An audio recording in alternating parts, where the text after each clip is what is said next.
Marcos capítulo 11.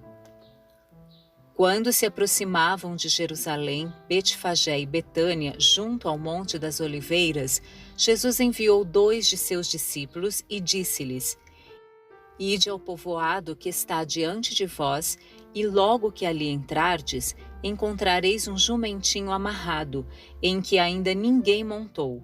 Soltai-o e trazei-o. E se alguém vos perguntar: por que fazeis isso? Respondei: o Senhor precisa dele, e logo o mandará de volta para cá. Eles foram e acharam o jumentinho amarrado a um portão, do lado de fora, na rua, e o desamarraram. E alguns dos que ali estavam lhes perguntaram: que fazeis soltando o jumentinho? Eles responderam como Jesus lhes havia mandado, e deixaram que o levassem. Então levaram o jumentinho a Jesus, lançaram sobre ele seus mantos, e Jesus o montou. Muitos também estenderam seus mantos pelo caminho, e outros ramos que haviam cortado nos campos. E tanto os que iam à frente dele como os que o seguiam exclamavam: Hosana, bendito o que vem em nome do Senhor. Bendito o reino que vem, o reino de nosso pai Davi. Hosana nas alturas. Jesus entrou em Jerusalém e foi ao templo. Tendo observado tudo em redor, como já era tarde, foi para Betânia com os 12. No dia seguinte, depois de saírem de Betânia, Jesus sentiu fome. Avistando de longe uma figueira com folhas, foi verificar se acharia nela alguma coisa.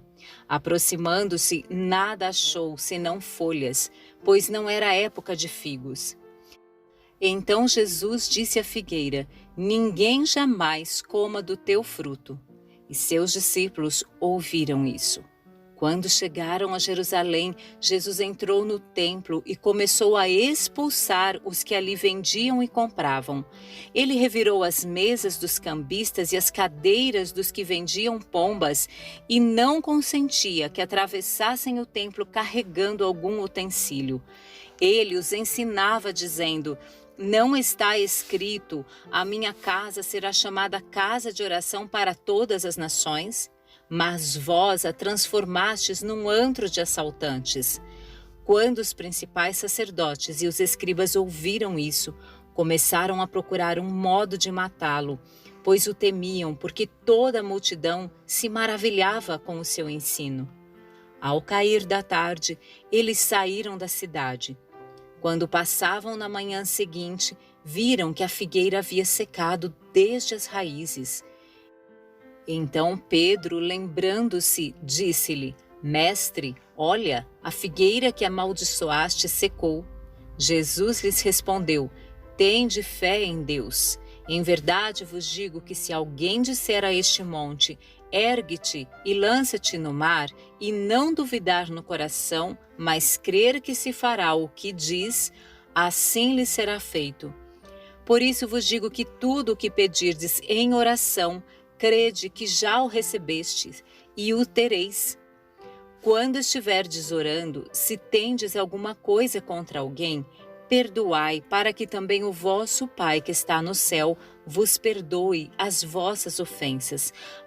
Mas se não perdoardes, também vosso Pai que está no céu não vos perdoará as vossas ofensas. Então regressaram a Jerusalém, e andando Jesus pelo templo, os principais sacerdotes, escribas e líderes religiosos aproximaram-se dele e perguntaram-lhe: com que autoridade fazes estas coisas? Quem te deu autoridade para fazê-las? Jesus lhes respondeu: eu vos perguntarei uma coisa. Respondei-me, e eu responderei com que autoridade faço essas coisas. O batismo de João era do céu ou dos homens? Respondei-me. Eles então puseram-se a discutir entre si. Se dissermos é do céu, ele dirá: por que não crestes nele? Mas diremos: é dos homens? Eles temiam o povo, pois de fato todos consideravam João um profeta.